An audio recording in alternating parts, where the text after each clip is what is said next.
PM Modi के mind को समझ पाना हर किसी के बस की बात नहीं। भारत के डिफेंस को लेकर पीएम मोदी के बिजनेस माइंड ने रक्षा जगत के सभी जानकारों को बहुत पीछे छोड़ दिया।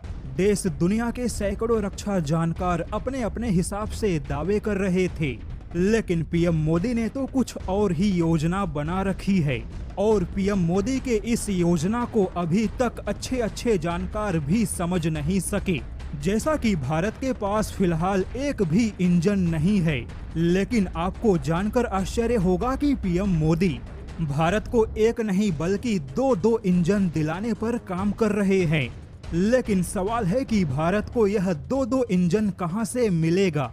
तो यहां पर बता दें कि हाल ही में इसी को लेकर कुछ बड़ा खुलासा हुआ। जैसा कि भारत के फाइटर जेट की मुख्य दो परियोजना है, एक तो MRFA के तहत 114 विदेशी फाइटर जेट को खरीदना, वहीं दूसरी भारत की अपनी स्वदेशी फाइटर जेट परियोजना है। और इन दोनों फाइटर जेट के परियोजना में मोदी सरकार अलग अलग इंजन हासिल करने के कोशिशों में जुटी है। यानी कि एक इंजन भारत को MRFA परियोजना के तहत हासिल होगा, वहीं दूसरा इंजन भारत अपने 5वीं पीढ़ी के एमका फाइटर जेट के परियोजना से हासिल करेगा। और यही वजह है कि भारत के MRFA परियोजना में देरी हो रही है।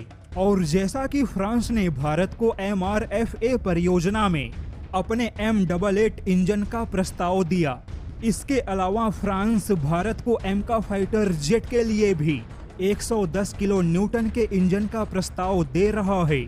ऐसे में देखा जाए तो अकेले फ्रांस ने भारत को एक नहीं बल्कि दो इंजन का प्रस्ताव दे दिया।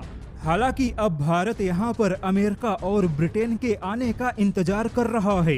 भारत इस इंतजार में है कि अमेरिका और ब्रिटेन भी MRFA परियोजना में इंजन को शामिल करें, ताकि इंजन को लेकर प्रतिस्पर्धा और बढ़े, जिससे कि भारत को और बेहतर प्रस्ताव हासिल होगा।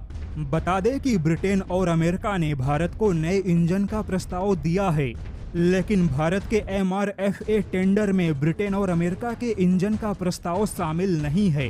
किंतु बहुत ही जल्द ब्रिटेन भी यूरोफाइटर के साथ अपने इंजन का प्रस्ताव भी देगा और भारत को इसी का इंतजार है। यानी कि भारत MRFA के तहत एक अलग इंजन हासिल करेगा और अपने 5वीं पीढ़ी के फाइटर जेट के लिए एक नया इंजन हासिल करने की कोशिश कर रहा है। और इसी हिसाब से भारत को एक नहीं बल्कि दो इंजन हासिल होंगे।